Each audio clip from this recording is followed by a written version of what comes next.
Eu vou então retomar aqui a Cecília Minaio. Eu vou até fazer uma espécie de revisão de algumas coisas que eu comecei a conversar com vocês no comecinho da disciplina, né? E aí eu emendo com essa parte mais da leitura da Cecília Minaio onde a gente estava, tá? Então, vamos lá. Aí na hora de a gente fazer a edição, gente, desse vídeo de hoje, tudo bem se eu cortar toda aquela parte inicial e deixar só bem curtinha essa parte agora? Porque aquele negócio de data do Qualivita e data de curriculado não precisa deixar, né, no vídeo. O que vocês acham? Tudo bem? A gente faz um vídeo fitness, só com o assunto mesmo do tema, tá? Deixa eu começar aqui então. Inicialmente coloquei... Ah, só uma coisa. Então a gente vai fazer o seguinte, vai fazer direto hoje. Em vez de intervalo, a gente vai fazer um papo rápido aqui.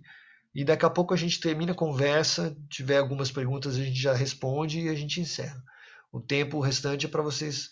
Quem tiver ainda com coisa para resolver do link, pode resolver, né? Quem não viu ainda, não terminou de ler ou ver o vídeo, pode fazer isso até semana que vem. E a semana que vem a gente vai fazer esse debate também. Entrando em maio, a gente vai... Agora, em maio, naquele dia, no dia 6, nós combinamos, né? Seria bom que vocês chegassem, de preferência, com alguma coisa já começada, tá, gente? Porque senão não tem tempo de aula suficiente para atender todo mundo do zero, assim, sabe? Então deixa eu só anotar aqui no chat, deixa eu colocar assim. Vou mandar para... Atenção, para o dia 6, quando faremos, né?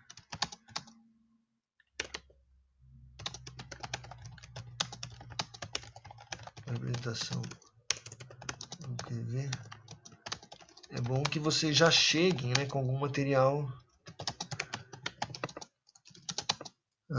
da apresentação começando a fazer já.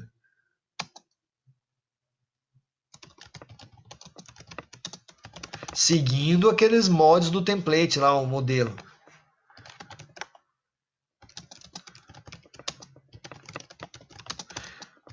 Agora, eu posso também colocar esse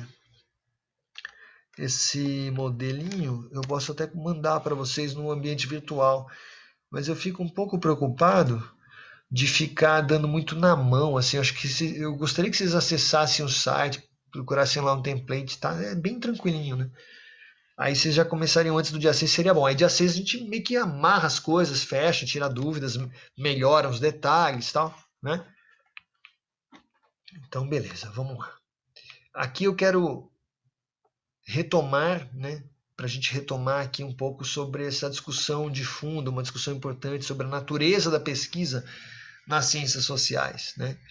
No nosso caso, ou mais especificamente o caso de vocês, o interesse não é simplesmente a pesquisa pura, né? A pesquisa de vocês está relacionada com a atuação diante da sociedade, né? Uma pesquisa participante, participativa, né? Então, ela é um pouco diferente do que as pessoas às vezes entendem quando pensam em pesquisa, né? Bom, características da ciência, então, para falar geral, né? O que a gente pode dizer da ciência? A ciência descreve fenômenos, é uma forma de descrever esses fenômenos, tem uma formalidade nisso, uma linguagem, né? Ela é comprovável, ou seja, você pode observar que aquilo realmente faz sentido, e pode também fazer a experimentação em alguns casos, né? A ciência também é algo que nos permite fazer previsões, né? Você supõe que se acontecer tal coisa, é indício de tal coisa e pode dar como resultado tal outra coisa. Tem algum tipo de generalidade que você consegue estabelecer aí, né, de modo a conseguir fazer previsões, né? Características principais do método científico: tem que ser objetivo, não adianta, não pode depender da vontade ou opinião, né? Então aqui diverge de outros campos do conhecimento, como por exemplo, se a gente fala da arte, né? A escolha de uma cor numa pintura, enfim, de uma palavra num verso, assim, aí é super pessoal, subjetivo. Mas aqui o método científico ele precisa ser mais objetivo, né? Racional, não é limitado a sensações, né? Estou sentindo isso, não, você tem que ter um pouco mais de base racional, né? Gente, eu quero compartilhar rapidamente sobre isso, uma leitura que eu estou fazendo, está em andamento, né? Um artigo que eu estava lendo esse fim de semana, que fala sobre, olha que legal, né? A gente normalmente está acostumado a pensar, não sei vocês, mas eu já ouvi muita gente falar isso, que primeiro vem a emoção e depois vem a razão, né? Ah, não, a primeira reação foi emocional, tal. E na verdade tem autores, né, que então, assim, recentes, estão pesquisando e defendendo a ideia de que é o contrário, né? De que cada um de nós tem uma racionalidade, um aprendizado, uma organização mental, e que a gente coloca tudo isso, né? A gente usa todo vamos dizer, esse aspecto mais racional de construção de conhecimento, e isso influencia, é ao contrário, isso é que vai influenciar na nossa resposta emocional. É bem interessante esse ponto de vista, né? Então, a gente não se limita a sensações, a impressões. A gente tem, o método científico busca esse lado racional aí, né? Tem que estar sistemático, tem que ser organizado, né, de modo coerente, né? Às vezes classificações que você estabelece, né?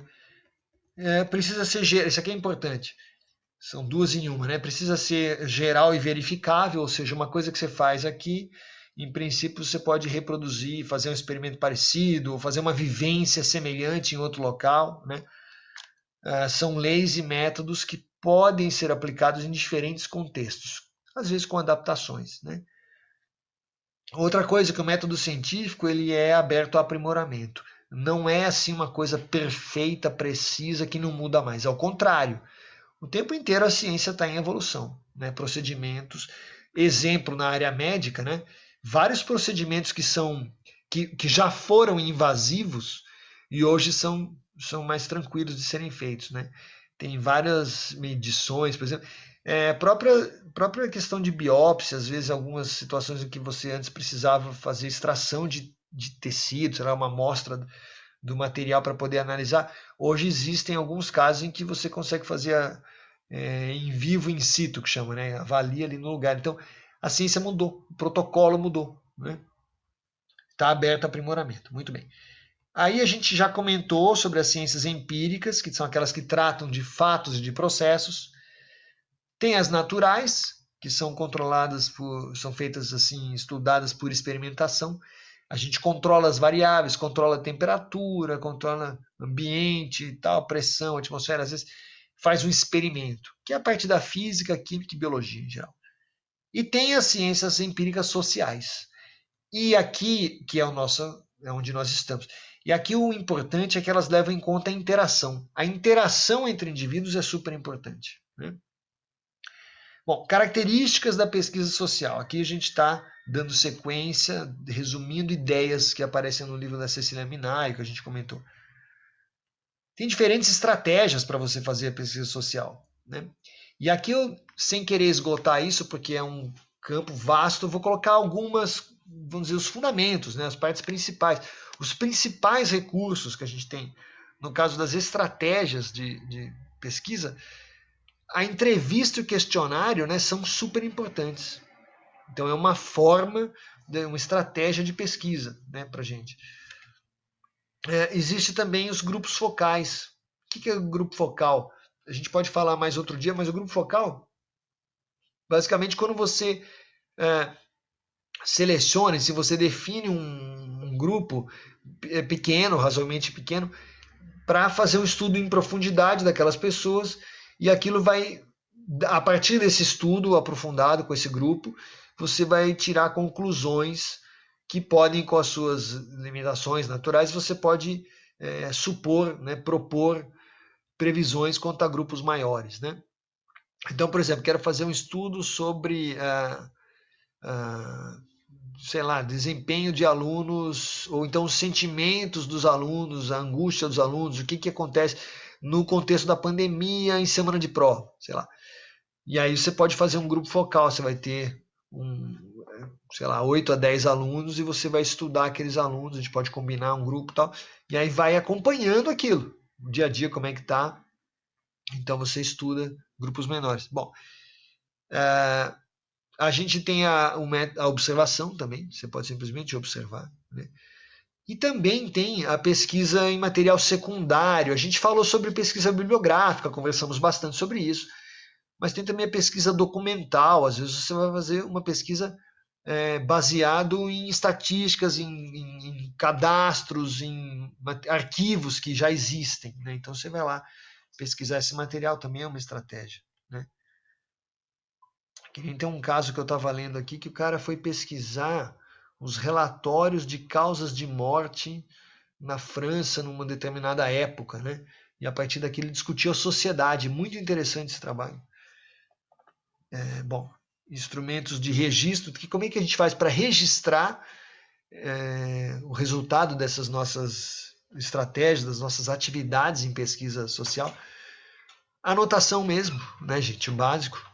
Registro escrito. Bom, hoje em dia tem muitas opções, né? Porque você pode inclusive gravar. Já teve situações em que eu gravei no celular mesmo mensagens para mim contando, né? Ó, estamos aqui e tal. Você pode fazer esse registro também. O registro escrito, né?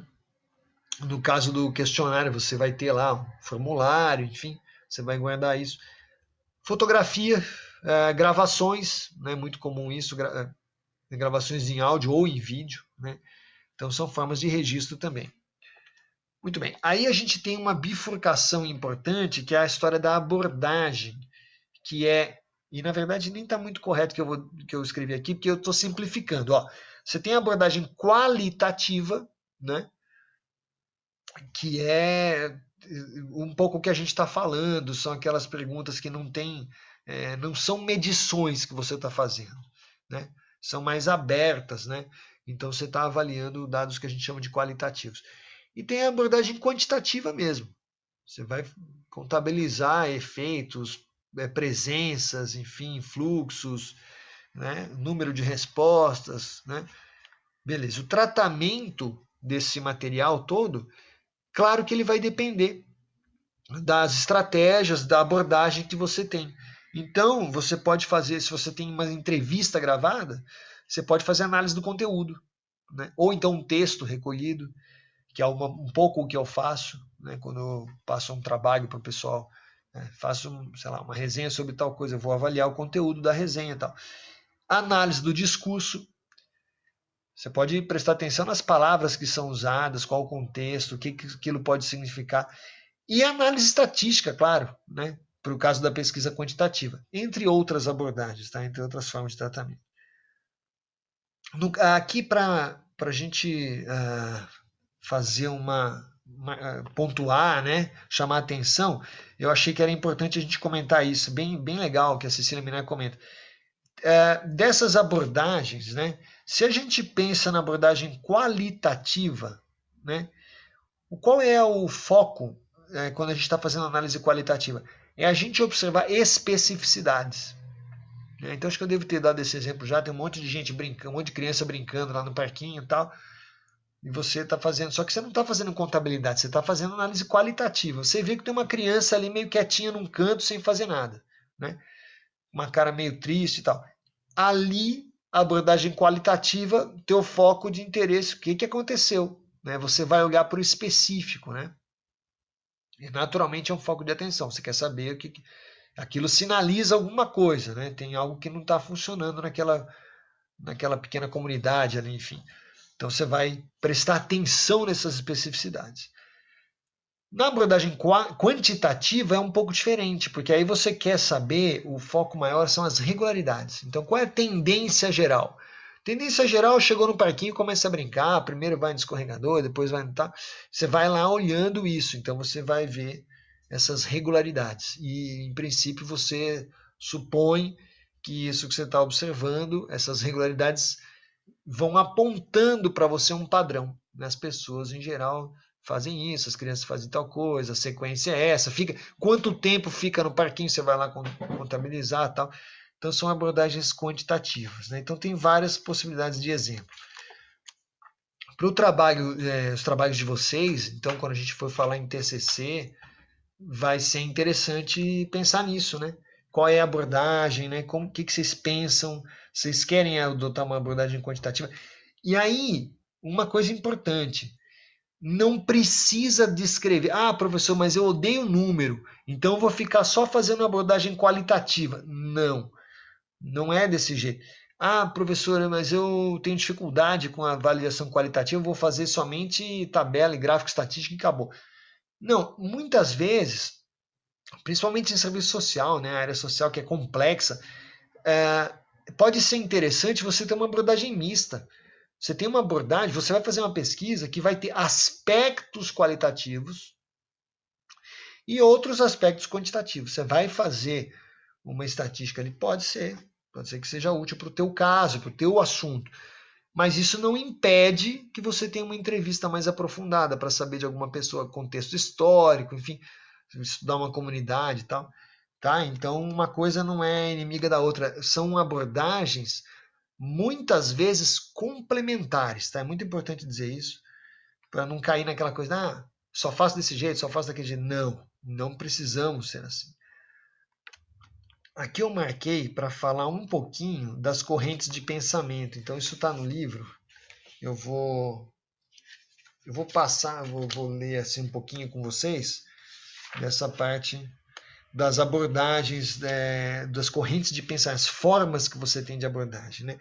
Depois eu posso até fazer um resuminho depois de colocar, mas basicamente está relacionado com alguns dos principais nomes aí da sociologia, enfim. Então a gente tem um positivismo, né? A abordagem positivista que está relacionada com Comte, com Durkheim, né? Com esses pesquisadores, né? Esses desbravadores aí das ciências sociais, né? E está associada com a utilização de conceitos da filosofia e conceitos matemáticos para explicação da realidade. Tá? Então, vai se apropriar da linguagem de variáveis para especificar atributos e qualidades do objeto. Gente, quando a gente fala objeto em ciência social, não é objeto físico, não é uma caneta, um lápis, não é isso. O objeto é vamos dizer, o tema, né? O objeto de investigação, aquilo que você está estudando, né? O tema da tua pesquisa e tal.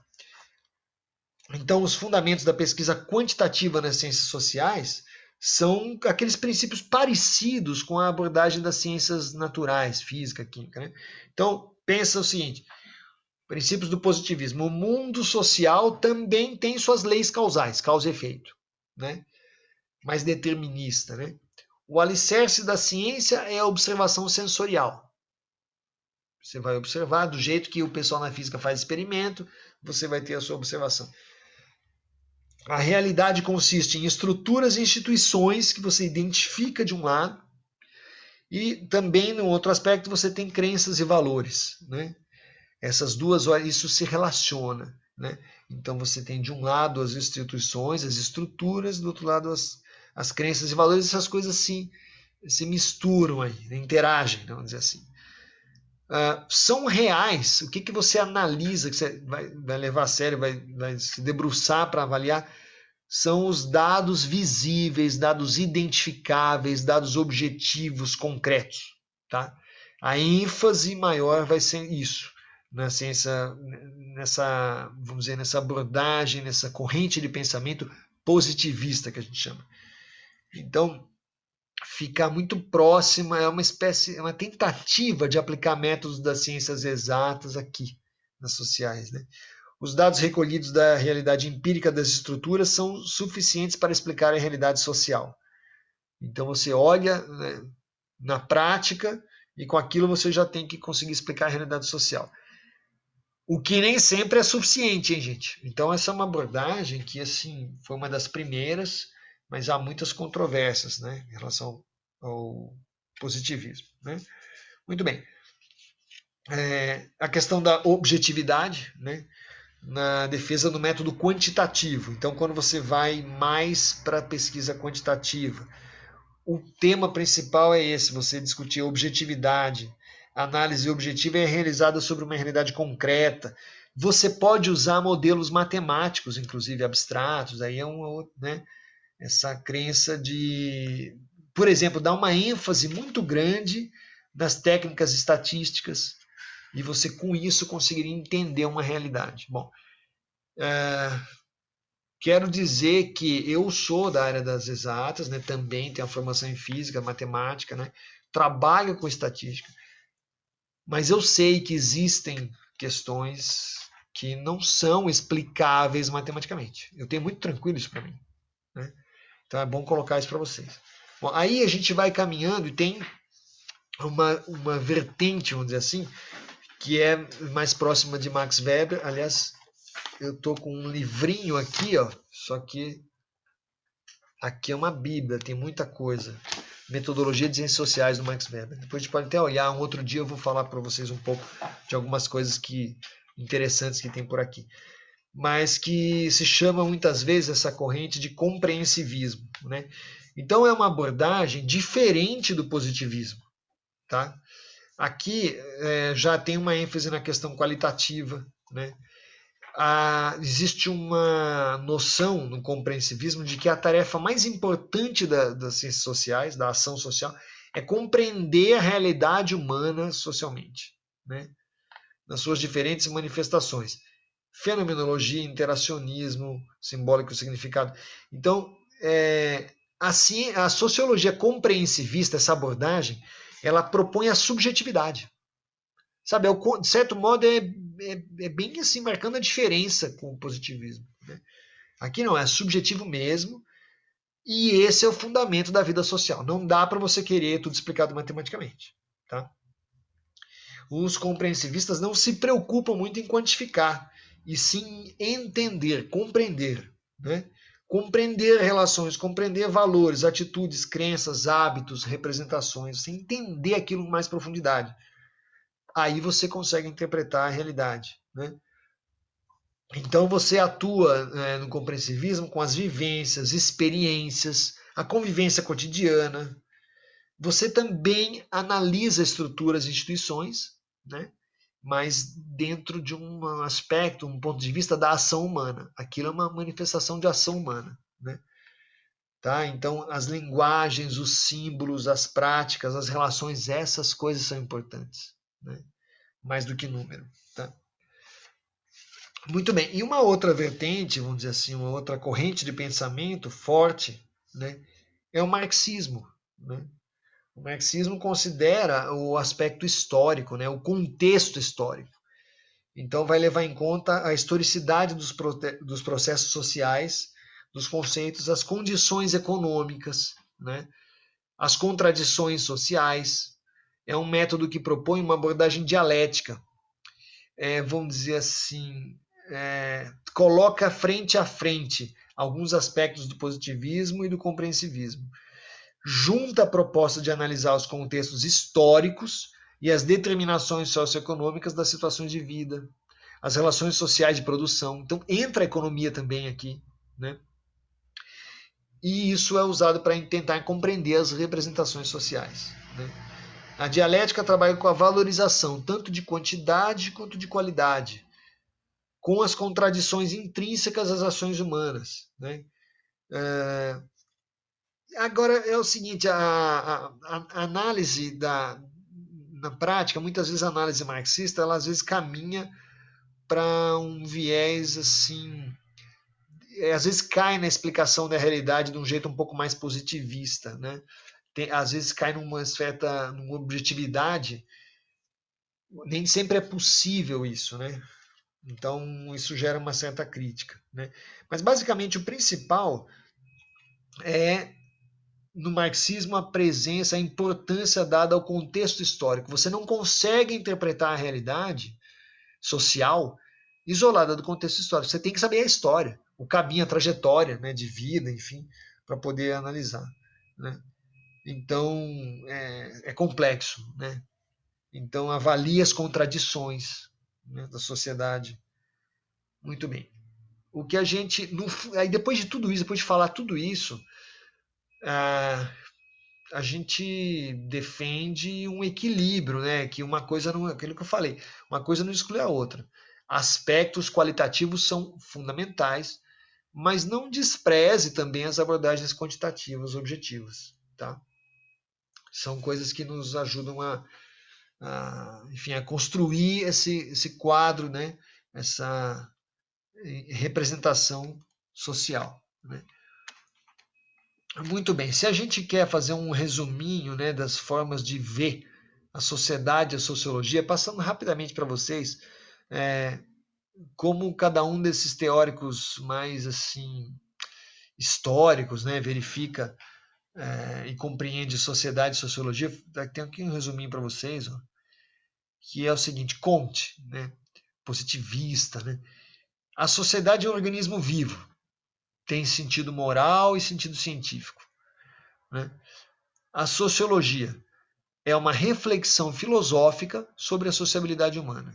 Agora, olha só, uma ciência universal da civilização. Então, acha que consegue explicar o universo inteiro, a civilização toda, tal, com essa reflexão. Bem, com aspiração forte, né? Durkheim, e aqui está mais ou menos em ordem quase cronológica, né?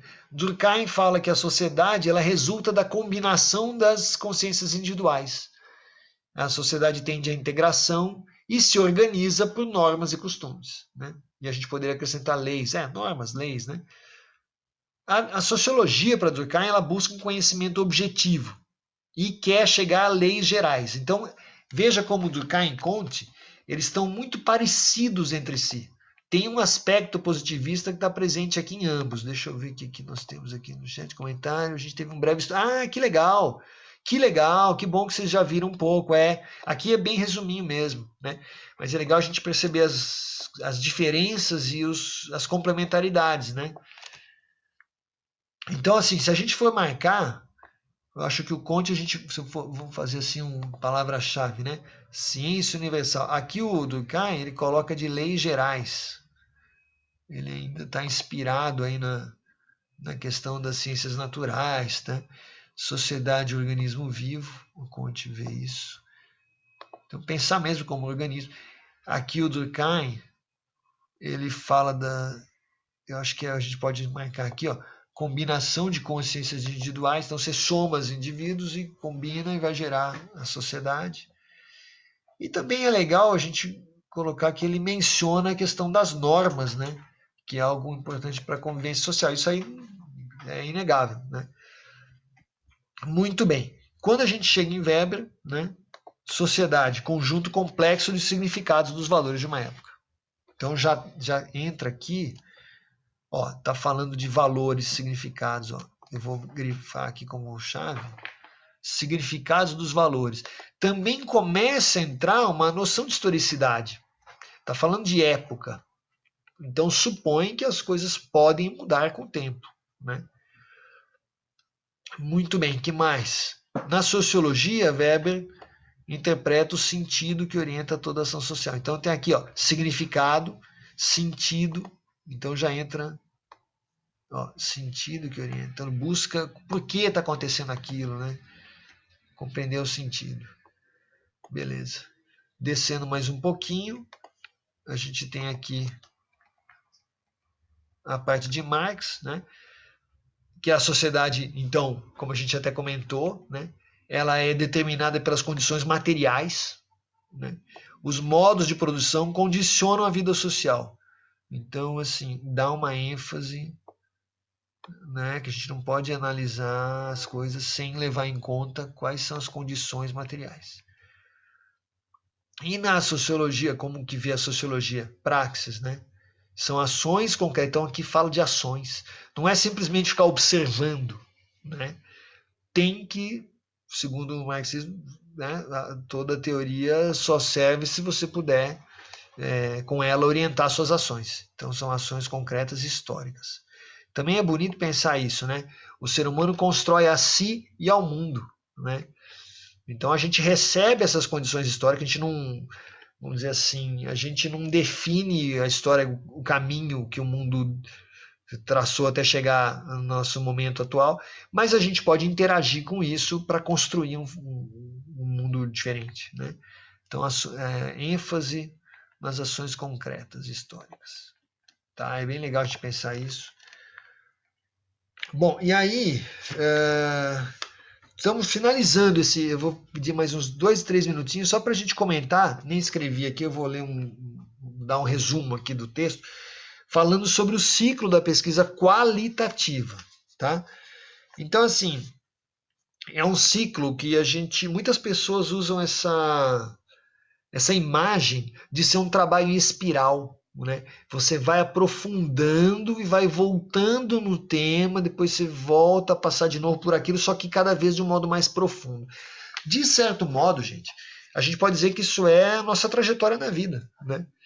Muitas vezes a gente aprende conceitos no, sei lá, às vezes no fundamental mesmo, depois no ensino médio você vai rever aquilo de uma forma mais aprofundada, aí você vai para a universidade, você vai aprofundar mais ainda. Então a gente, de certo modo, já desenvolve a nossa vida desse modo espiral, né?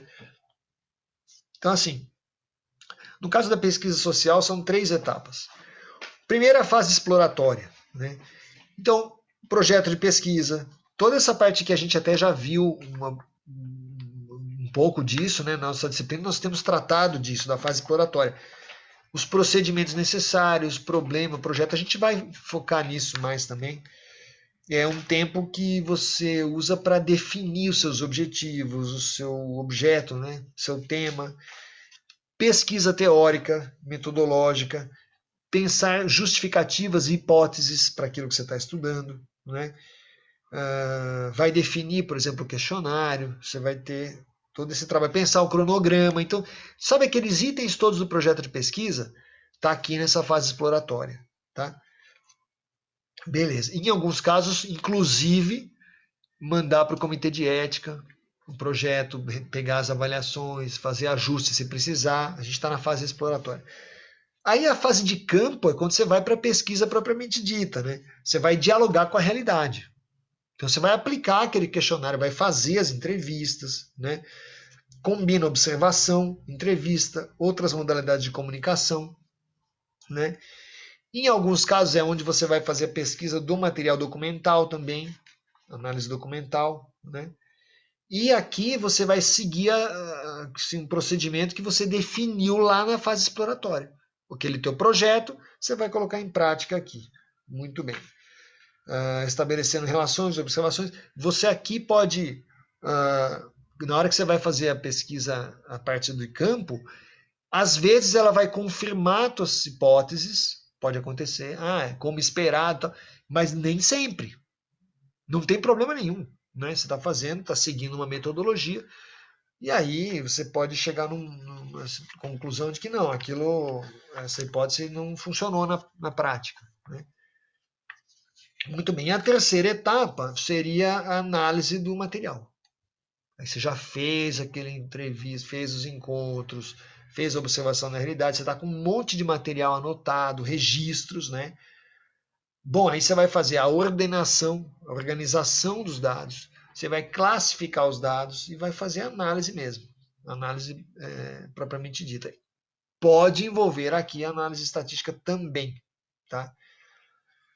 E na verdade, depois que você sintetizou isso, fez essa análise, você chega a algumas conclusões, né? E, de certo modo, vale aquela ideia da espiral, né, gente? O fato de você concluir um ciclo desse de pesquisa simplesmente te faz chegar em conclusões, aceitar algumas hipóteses, confirmar hipóteses, rejeitar outras hipóteses, né?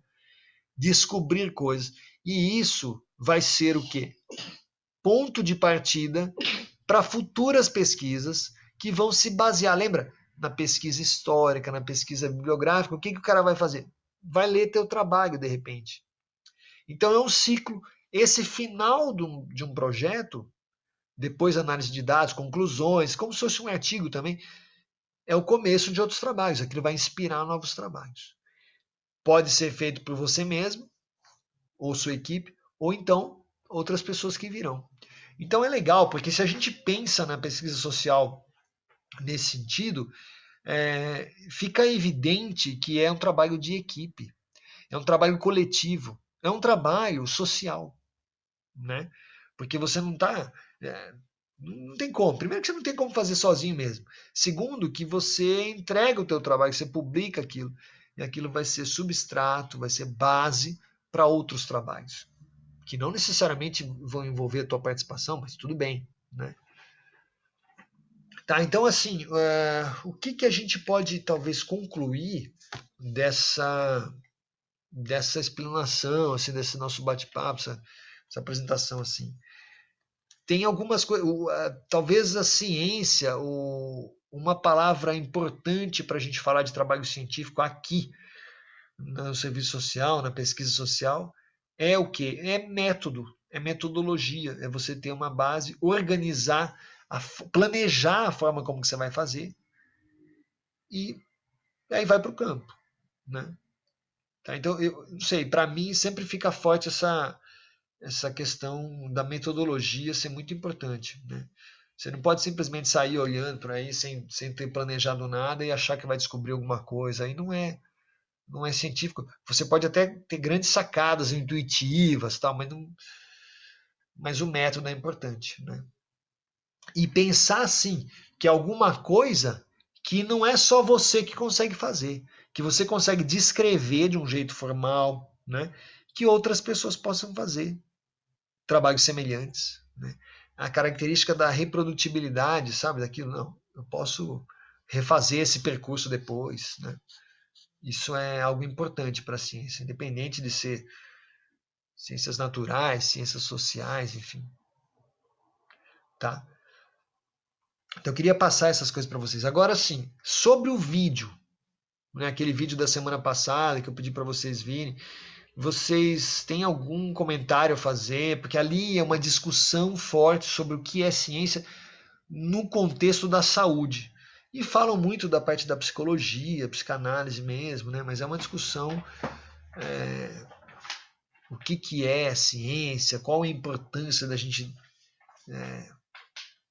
dessa palavra, enfim, da gente avaliar se é científico ou não. Eu queria saber se tem algum comentário que vocês queiram fazer sobre isso, né? Deixa eu fechar aqui esse Word para a gente poder ficar mais... Isso. Só um minutinho aqui que eu já vou voltar ao meu vídeo.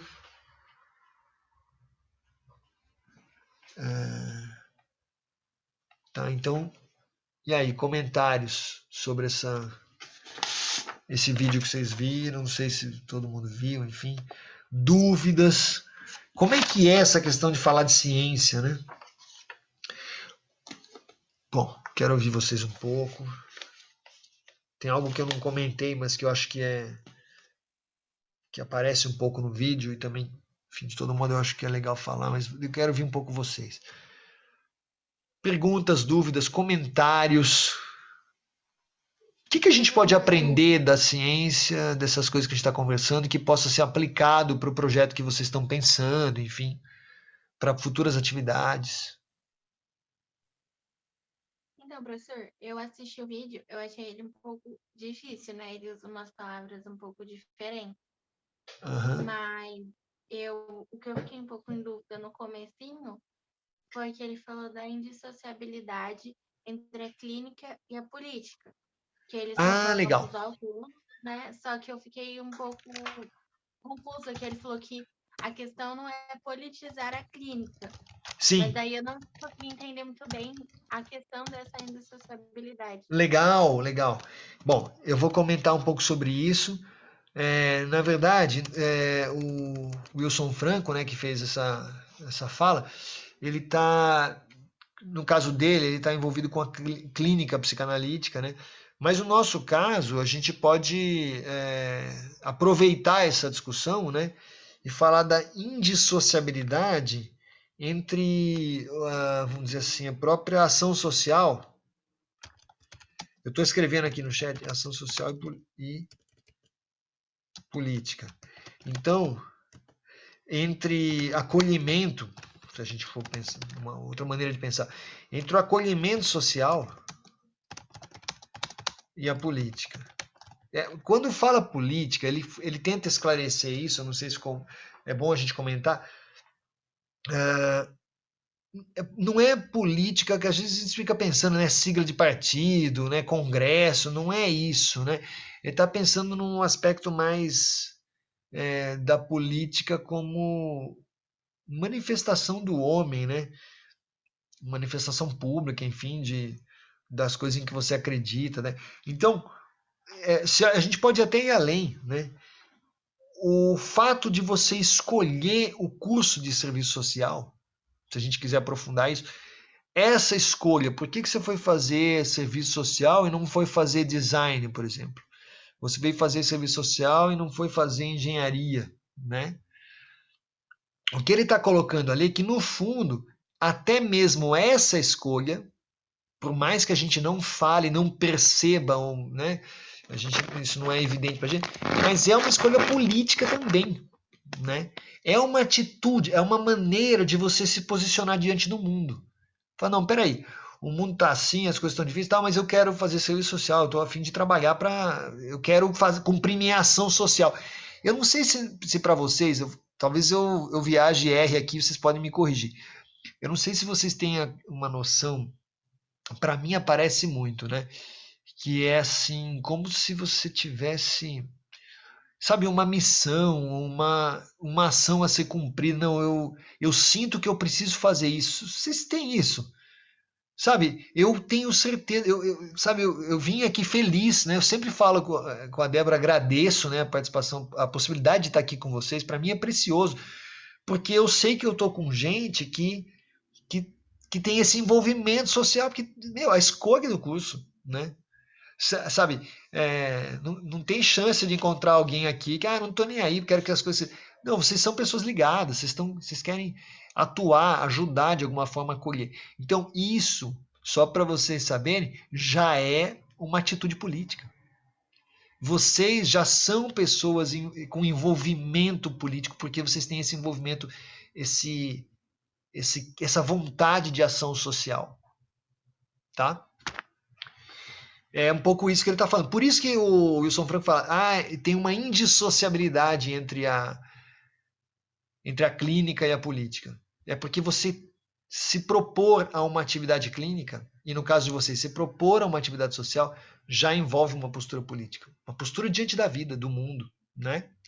É esse o sentido, tá bom? A Isabela, você entende? A Thalita, né, que colocou, né? Deixa eu ver. Indissociabilidade, esse vídeo eu achei bem interessante quando ele falou não ter como afastar isso. Então, essa é uma postura, não tem como afastar o indivíduo do seu contexto, né? Dentro do âmbito profissional, não tem como ficar numa posição neutra. Tem um certo viés marxista aí, né? Porque é aquela noção de que você não pode simplesmente fechar. No caso da clínica, né, às vezes é individual, em geral é individual, então tá lá o terapeuta, o analista e tal, e a pessoa fechada num quadradinho ali e tal, entre aspas, isolados do mundo. Só que não, né? Por quê? A gente traz as angústias da gente para aquele lugar. Então você tá ali, tá só você, não tem nada, não tem não escuta nem o barulho do caminhão, do ônibus na rua. Peraí, mas você traz um monte de coisa, tá dentro de você. A situação que você está. Você já pararam. Tem uma expressão que as pessoas colocam muitas vezes que é assim: nossa, tá um clima pesado. Ai, tá difícil de respirar. Sabe essas coisas? A gente usa essas expressões assim meio é, metafóricas, né? Mas é isso, né? Então, a gente não consegue. Agora esquece tudo aquilo. Eu tive um dia terrível no trabalho, mas agora esquece, que agora eu vou no meu terapeuta. Claro que não. Você carrega tudo isso com você, né? Então não tem neutralidade possível, né? Não tem como você destacar essa figurinha aqui, solta, troca, não, né? E é a mesma coisa para vocês. Eu acho que essa discussão é muito, muito rica quando a gente pensa em serviço social, né? Então você precisa compreender o contexto histórico, né? Histórico barra social, né? A pessoa chega com uma demanda ali e você precisa procurar entender essa demanda. Essa demanda está relacionada com o contexto, né? O lugar que mora, né? Eu tive hoje uma experiência assim tive uma resposta, convidei uma pessoa para um evento e recebi uma resposta, gente, duríssima, sabe aquelas que você não esperava. Caramba, a pessoa caiu, arrebentou assim, sabe? Me colocou assim, sério, fiquei assim até zonzo, né? Daí eu pensei, peraí, mas qual é a vida que essa pessoa leva? qual o contexto, sabe? Gente, 1 ano e pouco de pandemia, sabe? E assim, essa pessoa está falando comigo, naquele momento eu estava ali como professor universitário. Essa pessoa, ela está num outro contexto, sabe? Você falar de isolamento social, nossa, eu não parei um minuto, eu não parei um dia porque eu preciso disso, disso, e você tem que compreender isso, né? Então essa pessoa traz uma carga que é o contexto social, é o contexto histórico, né? Aí eu entendi essa. Por isso que a gente tem que. Eu gosto muito do pessoal do rap, né? Que tem aquela expressão máximo respeito, sabe? Pessoal da quebrada.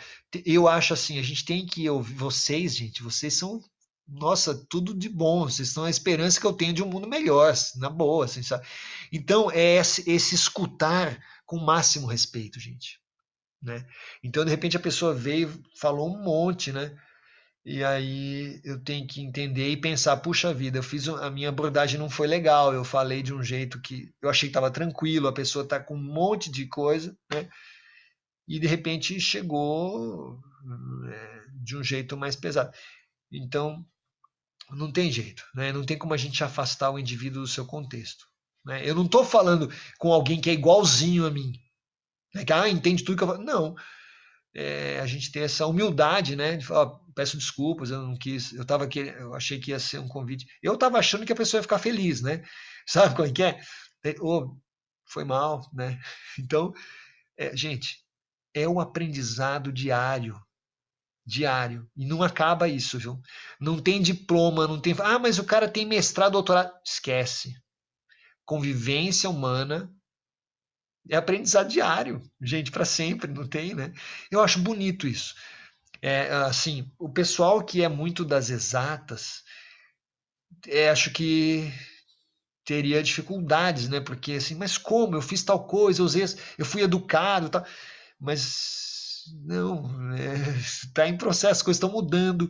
Viver no Brasil, gente, hoje, vamos supor, o mesmo endereço, o mesmo bairro, cidade, tudo. Hoje é uma coisa. 3, 4, 5 anos atrás era outra coisa. As coisas, sabe? Então, o cara que é muito quadradinho, não, mas o cara tá num bairro rico, mas não sei o que. Sei, mas ele tem outras questões, né? E isso varia ao longo do tempo. Contexto histórico, né? Num certo momento, aquela comunidade, o sujeito se sentia acolhido. Não, eu estou sentindo que eu estou sendo respeitado, né? Hoje, quantos, assim, a gente, você percebe como essa conversa fica política, assim, não tem jeito. Quantos brasileiros hoje estão se sentindo desrespeitados? Eu acho que muitos. Eu falo isso comovido e triste, assim, sabe? Não tem como você ficar neutro. Vocês percebem? É disso que ele está falando, né? Então a clínica é política, o serviço social é político. A gente está aqui tendo uma conversa. Não estou falando de partido, não estou falando de eleição, nada disso. Mas vocês entendem que é político isso? E no dia 8 de abril, quando se fez aquela defesa do SUS, que a gente teve um evento, é um evento onde a gente está se colocando politicamente, né? Não tem como. Deixa eu ver aqui, Ana Maria. Gente, eu me empolgo, vocês podem me cortar aqui, viu? Se vocês quiserem fazer comentários assim de voz, eu gostaria muito. Tô vendo a Beatriz com a carinha super expressiva aí. Você pode falar, tá? Deixa eu ver a Ana Maria aqui, ó. Eu achei interessante a adaptação da ciência, o que eles dizem sobre efeito rebanho. Pois é, essas coisas de fazer, de pensar em efeito rebanho. Bom, eu na boa, eu acho que foi desde o início, eu sou daqueles que falam assim, eu avisei, sabe? Esse negócio de efeito rebanho, de espera porque depois todo mundo vai. Gente, não. Não tava com cara de que ia dar certo esse tipo de postura, sabe?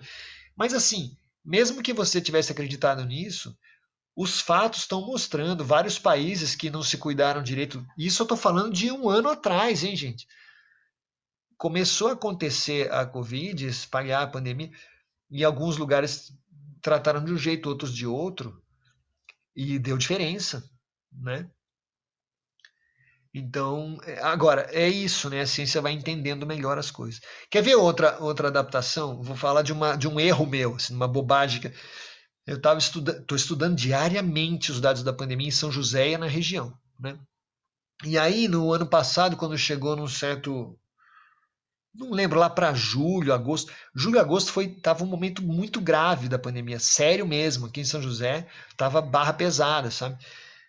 E aí, tudo bem, eu tô lendo aqui o chat. E aí, então, gente, a Liliane tá escrevendo, você vê como tá difícil, né? Perder um tio. Ontem eu falei com uma professora da FEAL, gente, é uma história muito triste mesmo. Ela perdeu um tio e um primo, assim, há poucos dias, né? O pai passou para o filho, enfim, depois passou para outra pessoa. Tá muito complicado, né? Então, e aí eu estava falando para vocês, em julho, agosto, eu fui entrevistado no jornal, enfim, no Vale e tal, e eu estava com os dados estatísticos, falei, ó, o que a gente está vendo aqui é uma segunda onda, né? Eu até mostrei as curvas matemáticas, fiz toda uma contaiada lá e tal. Ó, teve uma onda assim, agora está acabando, essa aqui está começando. Saiu, se não me engano, a matéria com o título Segunda Onda como interrogação, né? Será que é segunda onda? Tava se falando muito. Gente, passados, o que, sei lá, 8 meses, assim, eu acho que nem dava para falar de segunda onda. Eu tava entendendo naquele momento que tinha uma coisa assim, uma curva, depois estava caindo, depois estava subindo de novo. De fato, estava acontecendo isso. Mas hoje eu não chamaria de segunda onda, porque o que acontece? A gente teve um pico, depois desceu e hoje nós passamos, foi muito mais além, foi muito mais acima. Então eu estou fazendo uma análise diferente agora, né? Pois é, então a Beatriz está colocando nunca aquilo tudo ali era a primeira onda, na verdade, né? É até ruim falar de onda, né? Não sei, é um pouco estranho, né? Mas o que eu estou entendendo agora é, se vocês olharem, depois eu tenho os gráficos, tenho muito material. Se vocês olharem, vocês vão ver que não só aqui, em vários lugares, né, no Brasil, você teve a subida, né, subida, depois caiu e depois subiu de novo. Em janeiro foi o caos aqui, né? Janeiro foi um caos, foi uma subida rapidíssima, muitos óbitos, muitas internações, o sistema de saúde sobrecarregado, né? E aí você tem uma, é difícil explicar assim, mas eu estou percebendo que mudou a dinâmica da pandemia. Quando as pessoas têm falado já isso, é verdade. Está pegando muito mais jovem, está sendo mais rápido, mais agressivo. Antes a pessoa ficava 20 dias, 30 na UTI. Infelizmente, gente, falo isso com tristeza. Hoje é coisa de 10, 12 dias. Algumas pessoas melhoram e outras morrem, né? Então, houve uma diferença. Eu percebo isso agora quando eu considero 2020 como um todo, o ano inteiro, sem ficar pensando em primeira onda, segunda onda, quando eu olho aquilo tudo, é de um jeito. E agora o formato está diferente, né? Então, sei lá, eu nem vou dizer que é uma segunda onda agora, eu vou dizer assim, o que eu entendo, e é uma interpretação de hoje. Lembra que a ciência está mudando, né? A gente está entendendo melhor as coisas. O que eu estou entendendo é que é o vírus modificado já, sabe? Que o pessoal tem falado já disso, né? Então a dinâmica mudou. Vamos lá. Atualmente estão usando qualquer banalidade em nome da ciência.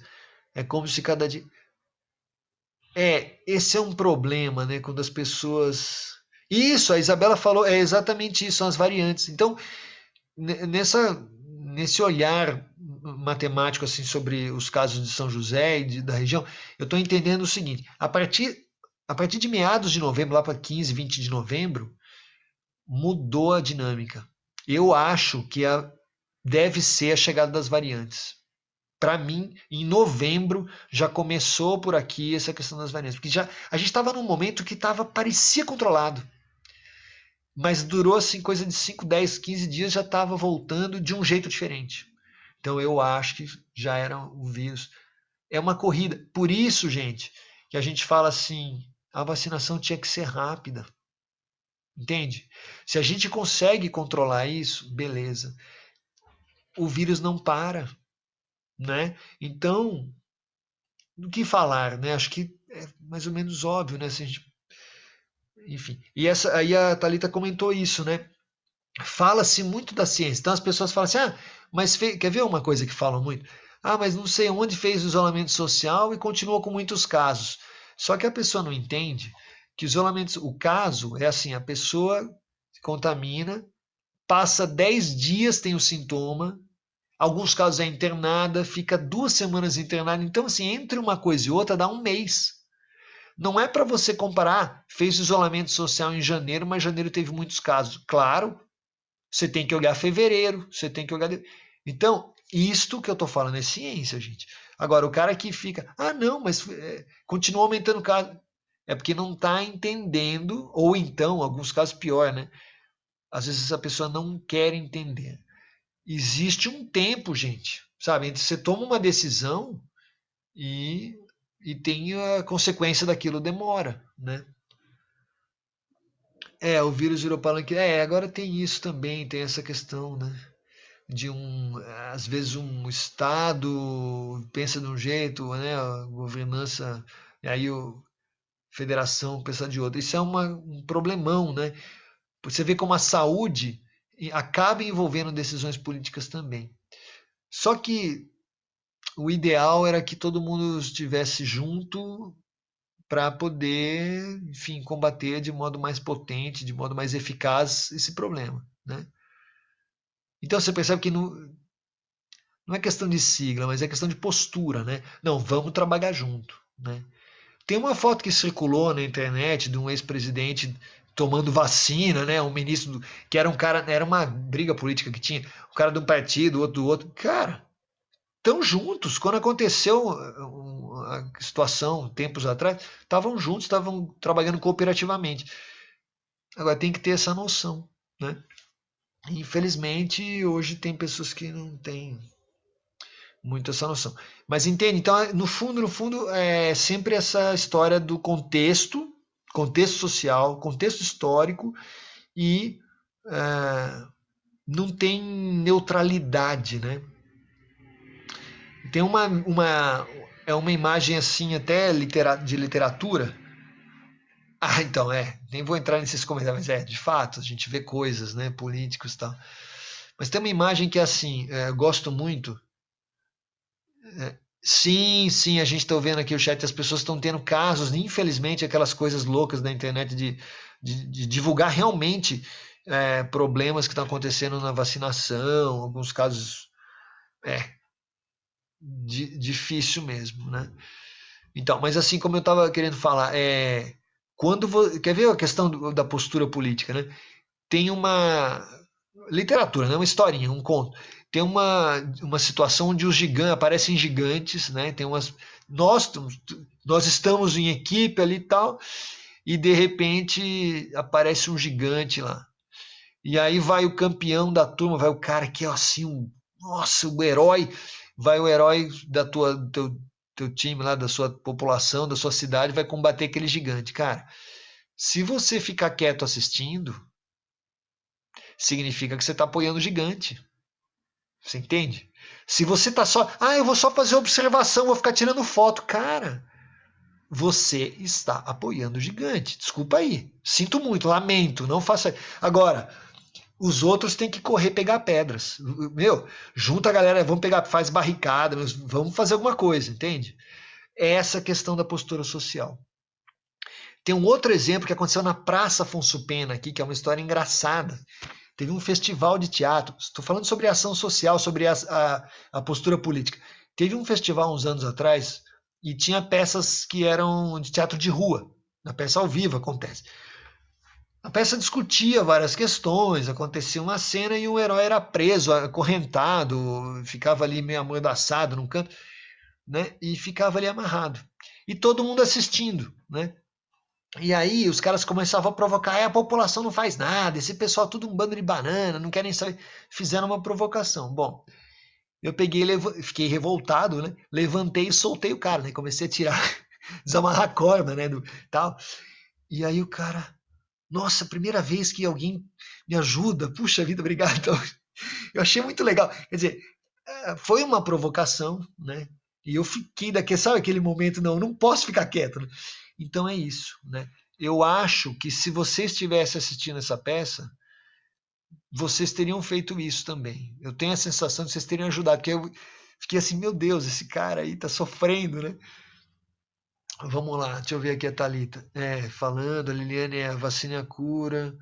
Pra quem tu não tem... sim, sim, as pessoas têm que entender, né? Uma coisa não resolve, não existe mágica.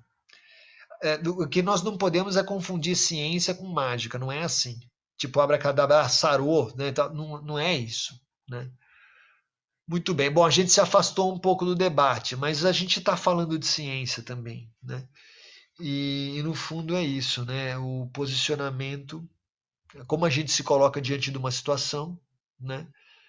Já é a nossa postura. Não existe neutralidade, né? Se você vê uma injustiça acontecendo, se você não faz nada, não fazer nada já é uma coisa, já é um posicionamento, você já está se colocando. Você acabou de mostrar que você não está nem aí, entende? Eu não estou julgando, estou só falando, né? Não fazer também é uma postura, né? O cara, às vezes as pessoas falam, não quero me envolver, não vou fazer nada. Não, você já está, entendeu? Já está mostrando um pouco o que acontece. É um pouco isso a discussão do Wilson Franco. Mas tem outras coisas, né? Tem a noção de que a ciência, vamos dizer, quando a gente pensa em atendimento clínico, atendimento social, eu vou falar uma coisa assim que pode parecer bem estranha. A gente está falando de metodologia científica, vou dizer assim, a ação em certas circunstâncias é muito mais importante do que você ficar pensando, será que isso é ciência? Será que isso não é ciência? Entende?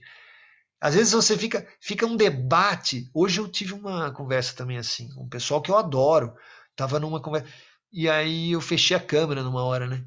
Nossa, o que aconteceu com o Paulo fechou a câmera? Eu falei, eu tô fechando a câmera porque vocês não estão. Na hora que vocês voltarem na coisa importante, né? Vocês estão jogando conversa fora. Isso aqui, pô, para com isso. Eu dei uma cutucada, assim, né?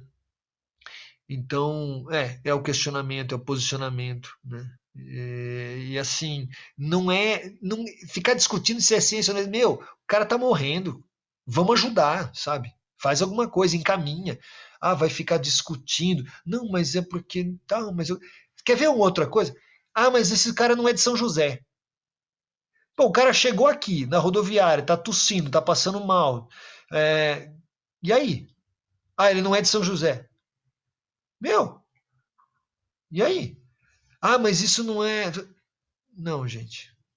Não dá para ser neutro, né? Se você falar, não é de São José, deixa para lá, isso é uma postura política, né? Depois de noite você vai dormir, você vai ficar lembrando disso. Bom, enfim, sei lá, né? Bom, tudo gira em torno da ciência. Mas a gente não pode também, gozado, né? É um momento delicado de falar isso. A gente precisa de mais da ciência. Mas nesse ponto eu tô com o Marx. A gente precisa, mas a gente precisa de iniciativa, a gente precisa de ação. Quando você sai protegido corretamente, quando você tá agindo, você está dando um exemplo legal, né? Quem tem filho pequeno, nossa, tudo que a gente faz, a criança está ali, né? Tá captando o de bom e o de ruim, né? Eu sou muito de falar palavrão, esse é um problema que eu tenho. Eu tô conversando, eu já falo palavrão e tal. Daí, assim, né? Depois, às vezes, a criança escuta. Já passei situações delicadas. Mas você que falou, é verdade. Pior é que é verdade. Então, a gente fica atento, né? Pois é, pois é.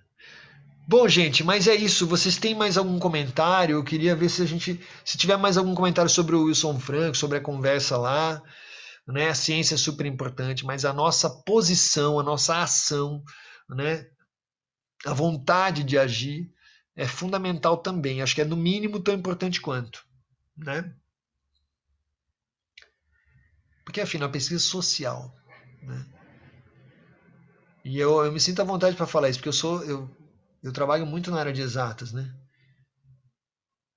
Mas eu não vou entrar nessas de isso aqui não, isso aqui não, isso aqui não.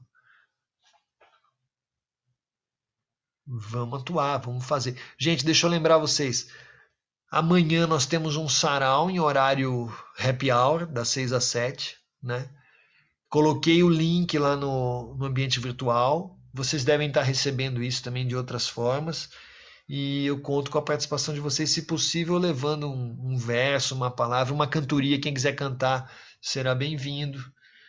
E é porque assim, é um momento, a gente tem a ciência, tem todo esse nosso debate, mas a gente precisa do lirismo também para sobreviver, né?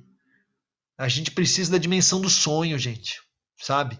Um efeito dessa pandemia tem sido brutalizar, pegar pesado com a gente, né? Então a gente precisa, por isso que eu convido vocês, eu acho que vai ser legal ter esse momento, enfim, de expressão mais livre um pouco, tá?